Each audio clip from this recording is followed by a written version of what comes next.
Comment méditer et visualiser proprement. Mesdames et messieurs, bonjour à toutes et à tous. Shalom chez vous. Aujourd'hui, nous allons recevoir un autre épisode avec le prophète Lovi Elias. Comment méditer et visualiser les choses proprement dans l'esprit. Alors, de prime abord, je voudrais que vous appreniez à travailler sur vous-même de sorte à être ferme dans votre marche, dans votre relation avec Dieu. Ceci est très important parce qu'il existe plusieurs sortes ou plusieurs formes de foi. Le problème que nous avons généralement, c'est que les gens pensent que la foi, c'est de mémoriser la parole de Dieu, ce qui n'est pas juste. La foi est simplement le fait de méditer sur la vérité de Dieu. Peu importe ce à quoi la vérité ressemble, peu importe la vérité qui vous est présentée. La foi n'a rien à voir avec réciter les versets bibliques. La foi, c'est plutôt le fait d'expérimenter la puissance de Dieu. Maintenant, comment expérimenter quelque chose que vous n'avez pas pu toucher ou quelque chose que vous n'avez pas pu voir de façon tangible? L'âme a été créée pour valider les réalités, car c'est la première fonction de l'âme. Vous savez déjà que l'être humain existe et dans le règne spirituel et dans le règne physique. Et le seul élément de votre être qui vit au milieu de ces deux mondes, c'est votre âme. Et c'est votre âme qui connecte les réalités physiques aux réalités spirituelles.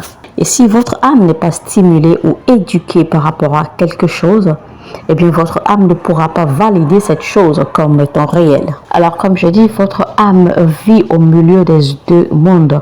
Votre âme vit au milieu du monde spirituel et du monde physique. Ça veut dire que votre âme n'appartient ni au monde spirituel ni au monde physique. Mais pourtant, vous avez besoin de l'âme pour valider les réalités spirituelles. Alors, comment cela fonctionne? Comment est-ce que cela marche? Rappelez-vous que votre âme n'a pas de toucher et votre âme n'a pas de goût. Vous ne pouvez rien toucher avec votre âme et vous ne pouvez rien goûter ou percevoir avec votre âme. Mais l'âme opère plutôt dans le règne de l'imagination. Donc, en temps normal, votre âme ne peut pas détecter ce qui est réel. À moins que vous engagez votre âme à la connaissance de cette chose.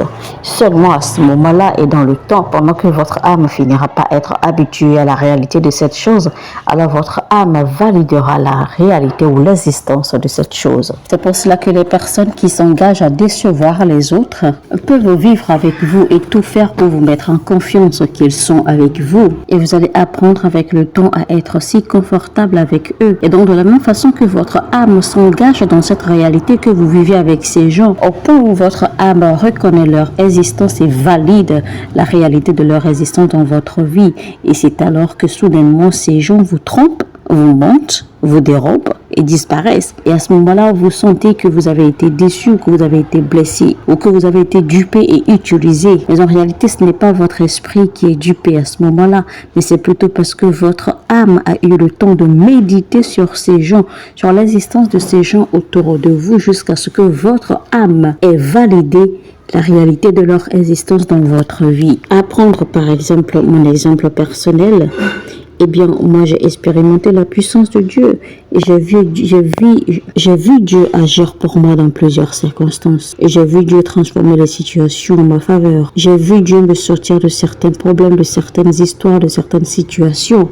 Et j'ai vu Dieu me faire tellement de choses. Et donc, mon âme étant témoin de toutes ces choses, de toutes ces transformations ou événements dans ma vie, et bien avec le temps médite sur ces choses que Dieu fait dans ma vie, de sorte que en fin de compte mon âme devient complètement imbibée dans cette réalité et mon âme alors valide la réalité de cette existence, de cette conscience de ma relation avec Dieu. C'est pour cela que la Bible demande à ce que nous méditons sur tout ce qui est beau, sur tout ce qui a de la valeur, sur tout ce qui encourage, sur tout ce qui renforce, sur tout ce qui redonne de la valeur, sur tout ce qui redonne de la force, tout ce qui est bon et beau et glorieux, tout ce qui est de bonnes mœurs, que nous méditions sur ces choses, tout ce qui a de la vertu, tout ce qui glorifie Dieu, que nous méditions sur ces choses. Quand votre âme prend l'habitude de méditer sur que des choses positives, en sachant que les bonnes choses ne viennent que de Dieu, que seules les bonnes choses viennent de Dieu. Votre âme, avec le temps, s'habitue à cette réalité et donc votre âme valide cette vérité ou cette réalité comme une norme. Et donc, dès le moment où votre âme considère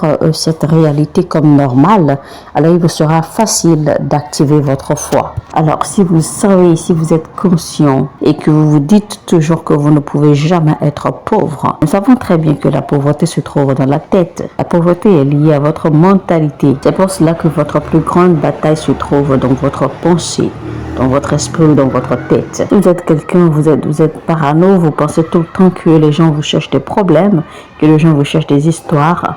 Vous pensez tout le temps que l'on vous attaque ici et là, que tout ce qui vous arrive, que c'est à cause des gens, c'est à cause des attaques des gens, à cause de la méchanceté des gens, etc. Eh bien, quand vous allez continuer à penser ou à réfléchir sur cela, votre âme deviendra habituée à cette réalité et votre âme finira par valider cette réalité par rapport à votre personnalité. Et donc, du coup, même de façon instinctive, vous devenez suspicieux quand vous regardez tout. Vous devenez suspicieux à l'égard de tout le monde et à l'égard de toute situation. J'ai lu un article sur une expérimentation qui a été faite une fois entre deux équipes de basket. Alors, on avait positionné une équipe de basketball sur le terrain pour jouer tous les jours et on a placé la deuxième équipe de basketball dans une chambre et on leur a demandé d'accord de visualiser dans leur tête qu'ils sont en train de jouer et donc les deux équipes seront payées au même montant. Alors au jour du match ou au jour de la compétition, vous n'allez pas croire, mais ceux qui étaient enfermés dans une chambre et à qui on a demandé de seulement visualiser, de seulement imaginer qu'ils sont en train de jouer sur un terrain, eh bien ils ont remporté la victoire parce qu'ils s'imaginaient en train de jouer sur le terrain. Donc ils posaient de meilleures actions comparées à ceux qui fassiez quelque chose de façon pratique.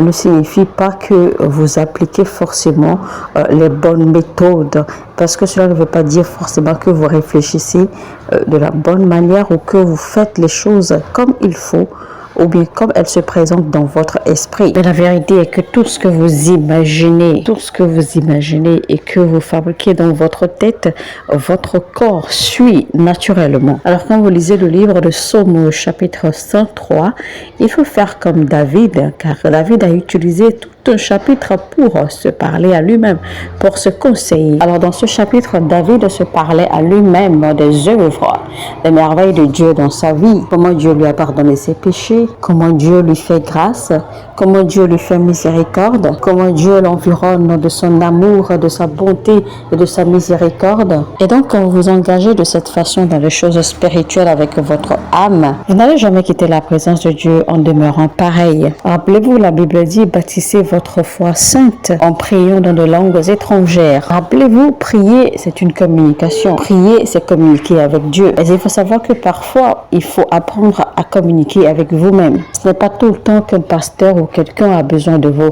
rappeler vos droits et vos héritages en Christ. Vous avez le devoir de vous convaincre vous-même des promesses de Dieu. Ces promesses qu'il a déjà validées par sa parole. Vous devez donc apprendre à vous convaincre des promesses de Dieu, à vous les approprier de sorte à ce que votre âme s'aligne et que votre corps ou que votre vie physique suive. C'est ce qu'on appelle la méditation. Donc, commencez à mettre cela en pratique et je peux vous assurer que votre vie ne sera plus jamais pareille. Maintenant, il faut souligner au passage qu'il existe plusieurs types de méditation. La Bible nous a appris que Isaac s'est rendu dans les champs pour méditer. Souvenez-vous aussi que la Bible nous fait comprendre quand Dieu a parlé à Josué, Dieu adressa ses paroles à Josué. Médite ces paroles que je t'ai dit, jour et nuit. Et donc, méditer sur ces paroles jour et nuit, eh bien, c'est méditer sur elles. Donc, tout ce que vous faites dans vos activités quotidiennes, quand vous allez dormir, quand vous êtes en éveil, quand vous réfléchissez, quand vous faites ceci ou quand vous faites cela, vous devez tout le temps méditer. Et cela vous ouvre donc à appliquer toutes les formes de méditation. La méditation, en fait, vous amène à prendre conscience d'une vérité et ce, de façon profonde jusqu'à ce qu'elle fasse partie de vous. Donc, il existe différents types de méditation.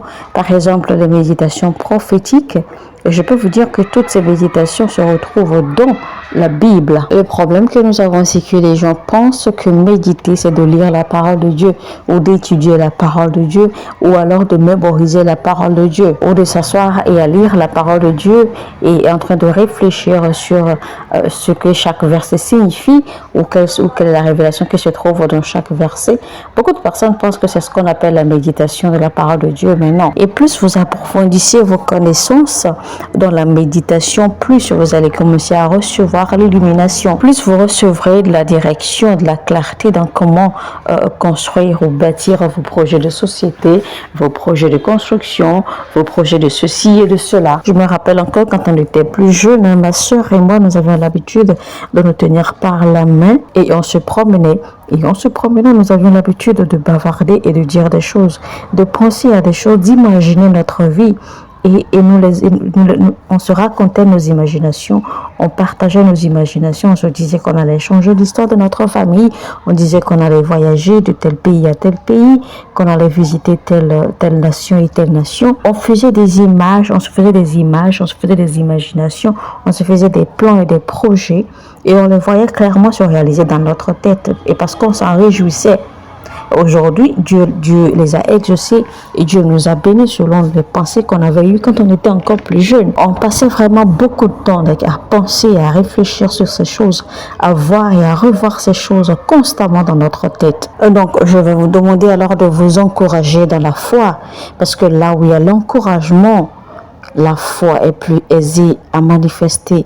La foi est plus facile à mettre en pratique, car la foi ne fonctionne pas dans un environnement de découragement. Alors quand vous vous encouragez, que vous vous fortifiez dans la foi, même quand vous vous retrouvez dans une situation désastreuse ou une situation embarrassante, vous aurez toujours la force de vous relever. Alors mettez tout ceci en pratique et je vous assure que Dieu vous aidera à tenir.